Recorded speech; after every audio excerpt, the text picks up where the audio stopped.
kọ́ èmi dáadáa èmi ò ní bú àgbàlagbà náà ṣé màmá tó ṣe kìnìún. You stop tagging me on it. What do I have to say? No, like you have to say something about. I'm live. I'm live. See, mi ò mọ aráyè níjà rẹ̀. Then tag me. Kí lẹ fẹ́ kí n máa sọ nsìn? I don't understand. What do you want me to say about it?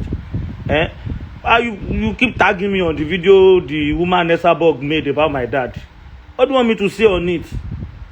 What do you want me to say now? Pé popsi mi ní ààfin, ọpọlọ ẹ ti yòrò, kò ní kúlù fún ẹ àná. What do you want me to say on it?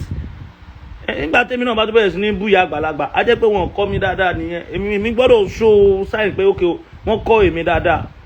Ilé rere lèmi ti wá. No matter what, you see me kò sí nǹkan tí mo fẹ́ gain inú kí n máa bú àgbàlagbà. Who is old enough to have me as a son?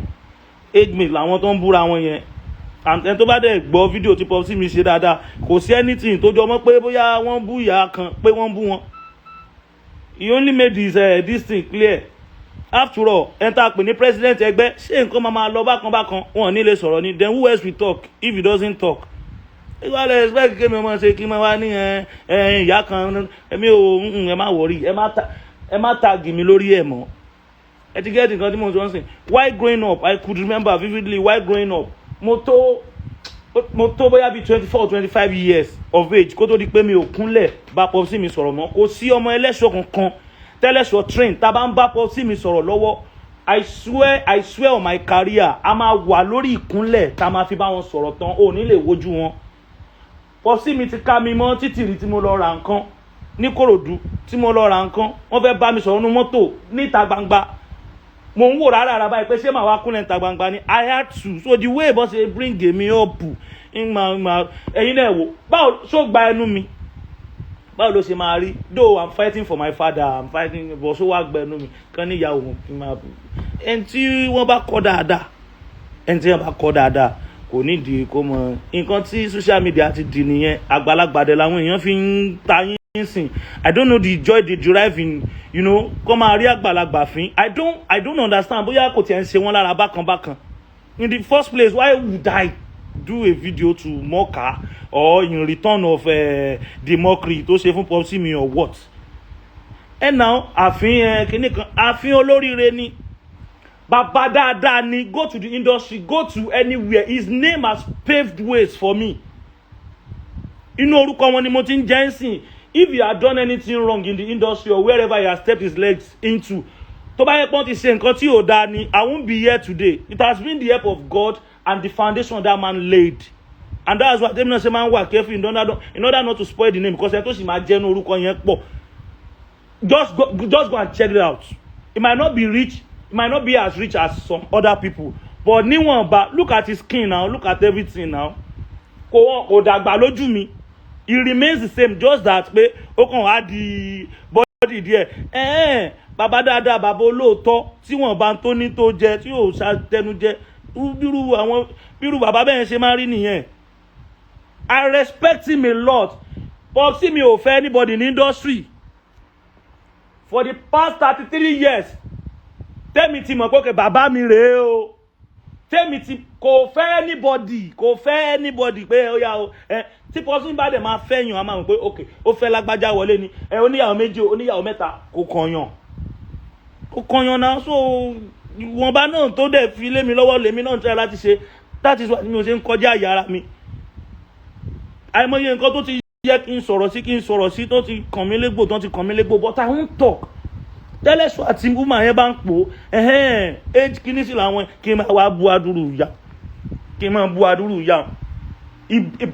ìbànújẹ́ ńlá ni already ìbànújẹ́ ńlá ni kí àwọn ọmọ tó ti dàgbà kán gbọ́ kí ìyá àwọn kó máa dákọ̀ private part obìnrin kó má ní respect fóbìnrin ara ìbànújẹ́ ńlá ni.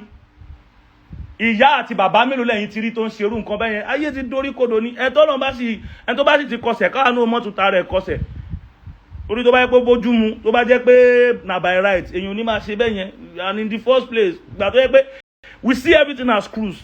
Some things are not cruise. Those things are coming back to us. Kìnìkan èèyàn lè funny, èèyàn lè ṣe kíní. A lot of àgbàlagbà out there whereby when they talk you learn and wàá tún rẹ́rìn wọ́n funny. I know a lot of àgbàlagbà tó yẹ pé tó bá jókòó tì wàá kọ́gbọ́n wàá ṣe everything. And the bloggers, you can screen record, you can screenshot, you can post to me. I don't have any reply láti ṣe fẹ́ni. But tó bá jẹ́ pé ṣàwáwù mi, tó bá jẹ́ ṣàwáwù mi or ẹni tí ò tó pọ̀ sí mi kan ló ṣẹnu wọ́yọ̀wọ́yọ̀, I can go to extra miles, I can go to any length. But in this issue, in this matter, in this case, ẹ jọ̀ọ́ nítorí Ọlọ́run, ẹ fi wọ́n lẹ̀. Ẹ fi wọ́n lẹ̀, wọ́n láwọn káàsì cruise ni, cruise tí ó yọ ẹlòmíì lẹ́sẹ̀ lẹ̀.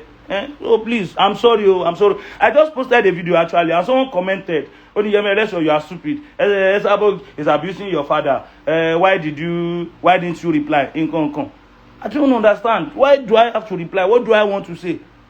And tí ó bẹ̀rù Ọlọ́run, tí ó ní tìjú Ọlọ́run gangan, báwo ló ṣe fẹ́ tìjú èèyàn? And tí ó tìjú tó ń pe àwọn ọ̀rọ̀ táwa ò tiẹ̀ gbọ́dọ̀ máa pè ẹni àtà ní respect fún tó ń pe pàṣàpàṣàpàṣà. Ni sọ̀rọ̀ tèmi ní ọ̀wà kọ́rú èèyàn bẹ́ẹ̀ lọ́gbọ́n. Ẹ bá ti kọsẹ̀ ní kọsẹ̀ lára ẹ̀ jàre ẹ wò ẹjọ́ tó Ọlọ́run. Ẹ má bínú, I'm sorry. I'm even sorry that I have to do this. The video, I had to bring it down for the main time. Kó má dàgbà pé they just say ta ni wọn ò tí ì bú Nàìjíríà àgbàlagbà làwọn èèyàn dẹ̀ fi ń ta yín sìn. And if that is the new trend, I'm sorry, I won't join the league of the new trend. I won't do it. Ẹni máa kọ́ lére tí wọ́n bá bí dáadáa ní gbọ́kọ́ mọ́ bú yóò ń yà àbí bàbá ń bàbá. All I know is that my Elesho is not wrong for coming out to say, not even to say it, to do the needful. Because these days, Toma Timbu actor or actress, no other actor or actress or any other colleague ló máa fẹ́ sọ̀rọ̀ sọ opinion. Kí ló tán máa kóyàn jẹ́ láti sọ opinion tiẹ̀? Either wrong or right, say your opinion, say your mind. O lè má follow nǹkan tí n bá sọ. Náà bá pé téèyàn kan bá ti sọ̀rọ̀ kẹ́ sáré drag ẹ̀ kẹ́rù lè máa bà. Ẹ̀rù tí wọ́n ń ba everybody ń sìn láti nígbà tó ń sọ̀rọ̀ ságbàlagbà. Bàbá dẹ̀ ní nǹkan báyìí ò dá. A lot of things táwa náà gbọ́ tó ti yẹ ká sọ̀rọ̀ but no. Kíní kan tó bá tó kíní kan ló tó gbangba sùn lọ́yẹ̀. Àwọn àgbàlagbà náà bára wọn pọ̀. Ẹ jẹ́ kẹ́ni tí ò tó Ẹlẹ́ṣọ̀ tó jẹ́ bóyá bí irú èjì tèmi. Ẹ̀yin ẹ jẹ́ kó ìgbà yẹn lè máa mọ̀ pé èmi náà ń sọ máa lè. Orú tí ò tijú tí ń pe kíní kan bàǹbà tó abeg. Àwọn tó ń join live video when she's doing a broadcast. Àwọn tó ń join live video yẹn tó ń rẹ́rìn tó ń ṣe this woman na cruise, this kíní kan na cruise. Ṣé inú ẹ̀ á dùn kó jẹ́ ìyá ẹ̀ ló wà ní gbangba tó ń sọrú ọ̀rọ̀ yẹn? Kí ni ẹ̀ dẹ̀ máa dùn kó máa ní kíní kan na cruise, kíní kan na cruise. Would you be happy seeing your parents come and say nǹkan bẹ́ẹ̀ kó wá ní na cruise? Tẹ́ bá ti rí tẹ́lẹ̀ ẹlẹ́ni tó ń ṣe lẹ́ máa pè ní cruise. Tó bọ́ sẹ́yìn gangan lè jẹ́ kí ẹ̀jẹ̀ ara yín ṣe kẹ́ má sáré pé kí ló ń ṣe ibo kí ló fẹ́ sọ ayé dà. So that please, I'm not going to say anything. Àwọn tó bá jẹ́ bí tó tiẹ̀ tún ju èmi lọ dáadáa, they can respond. But as for me, I'm so sorry. I'm not going to say anything, please. Ẹ kàn jẹ́ kí sleeping dog àbí nǹkan let it lie. Ìyẹn mi dúró dè ní ẹ wo let peace reign o. Èmi sì kéré. I wouldn't want to be dragged into this. Because ibì kan ló ti bẹ̀rẹ̀ tó fi ń tàn ká generation ọ̀tọ̀ làwọn yẹn. The new generation which I belong not kò sí nǹkan tó kàn wọ́n. So please kígbà máa ṣẹlẹ̀ káwọ́ máa ṣẹlẹ̀. I am not going to say a word. You won't hear anything from me. Àwọn líìgì tán jọ ń po ẹ jẹ́ kán jọ máa po. Ọlọ́run á bless gbogbo wa o. May the God Almighty be with us. Ẹ ṣé gan o. Abanika cruise cruise normally ni mọ cruise tí ó padà yọ lẹ́sẹ̀ ẹlẹ́ cruise tí ó padà mọ jà ọ́ bí èpè lọ́jọ́ iwájú mọ rú cruise tó cruise o tó èmi ò mọ̀ ń pa o ẹ ṣé o thank you very much máa dá sí tí ó kàn mí náà àwọn tí mo expect kan sọ̀rọ̀ kan gbèjà ọ̀gá wọn jà nítorí pé Ẹlẹ́ṣọ̀ náà ó ń gbèjà ọ̀gá ẹjà ni. So I mean abárẹ́ni tó lè sọ̀rọ̀ déédéé but tí àbátírẹ́ni tó lè sọ̀rọ̀ I'm sorry I won't say anything. Thank you very much. Ẹ ṣé gan.